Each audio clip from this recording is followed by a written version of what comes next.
पश्येमाक्षभिर्यजत्राः स्थिररङ्गे तुष्टुभावं सस्तनुभिर्वैषेमहि देवी तं यदायु। श्रद्धा और सम्मान के योग्य देवियों और सज्जनों, मेरा परिचय आचार्य धर्मकुमार शास्त्री, जन्मभूमि निरपुड़ा और वर्तमान पता गुराना रोड संगम सिनेमा के पीछे, ये मेरा पता है। ये जो उपदेश आप सुन रहे हैं ये दिव्य ज्योति चैनल की माध्यम से आपके सामने प्रस्तुत किया जा रहा है। इस चैनल पर जितने भी उपदेश आप मेरे सुनेंगे वो लोकहित के लिए है। ये मेरे उपदेश आप सुनते हैं तो आपका कर्तव्य बनता है कि इस चैनल को आप सब्सक्राइब करें, लाइक करें, तो आपका और हमारा दोनों का इसमें हित है। इसलिए आप लोगों के लिए परमार्थ के लिए उपदेश यहाँ से दिए जा रहे हैं। सबसे पहले एक नौजवान की कथा मैं आपको सुनाता हूँ। उस नौजवान के मन में बहुत सारी बातें थी, लेकिन मृत्यु ने उसे जंगल में दबोच लिया। एक कई दिन का भूखा गीदड़ वहाँ बैठा हुआ था। उसने सोचा, हे परमात्मा, तूने आज मुझे बहुत बढ़िया भोजन दिया है। कई दिनों के बाद में भोजन मिला है, पर इतना स्वादिष्ट भोजन होगा बहुत ही ज़्यादा।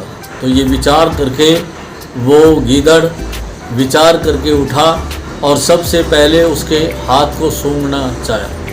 जिस समय वो हाथ सूंघ रहा था उस समय एक आवाज़ आई और उस आवाज़ ने कहा कि गीदड़, इस मांस को मत खाना, अगर इसके मांस को खाओगे तो कोढ़ी हो जाएंगे। भूख लगी हुई थी, पर इस बात को सुनकर के गीदड़ विचार करने लगा कि ये आवाज़ क्यों रोक रही है। तो फिर उसका उत्तर दिया उस आवाज़ ने कि इस आदमी के हाथ को जिसको सूंघ करते खुश हो रहा है, इस आदमी ने कभी भी इन हाथों से दान नहीं दिया है। नीतिकार कहता है, हस्तौ दान विवर्जितौ। इस आदमी ने हाथों से दान नहीं किया है, इसलिए मांस तेरे खाने के योग्य नहीं। ये सोच करके कि हो सकता है भाई किसी कारण से दान नहीं दिए होंगे, चलो इसका ये नहीं तो फिर इसकी आंखों को खा लेते। जब आंखों पर उसने इस तरह से फिर सूंघ करके उसे देखना चाहा तो फिर से आवाज़ आई कि इसके मांस को भी नहीं खाना है। यहाँ हमें समझ लेना चाहिए, पशु पक्षी भी अपना खाना खाने से पहले उसे परख करके देखते हैं ये खाने के काबिल है या नहीं है। और लेकिन आज मनुष्य ऐसा हो गया है जिसे सबसे बढ़िया अशरफुल मखलूकात कहते हैं, संसार का सर्वश्रेष्ठ कीर्ति जिसे मानते हैं, उसकी हालत ये हो गया, उसे दिन का पता, न रात का पता, न खाने की चीज़ का पता, न पीने की चीज़ का पता है। बस खाने पीने पे लगा हुआ है, ढूक रहा है और उसका दुष्परिणाम उसके सामने बिगड़ा हुआ शरीर आ रहा है। अनेक ऐसे रोग उसके भीतर आ रहे हैं जो उसको घेरे हुए हैं। तो मेरा कहने का आशय है कि पशु पक्षी भी अपने भोजन को पहले देखते हैं खाने पीने के योग्य है या नहीं है, तो हमें भी इस चीज़ का अमल कर लेना चाहिए। तो जब उसने नेत्रों पर आँख मुँह रख करके उसे जांचना चाहा तो आवाज़ आई कि गीदड़, इसकी आँख भी मत खाना। क्यों?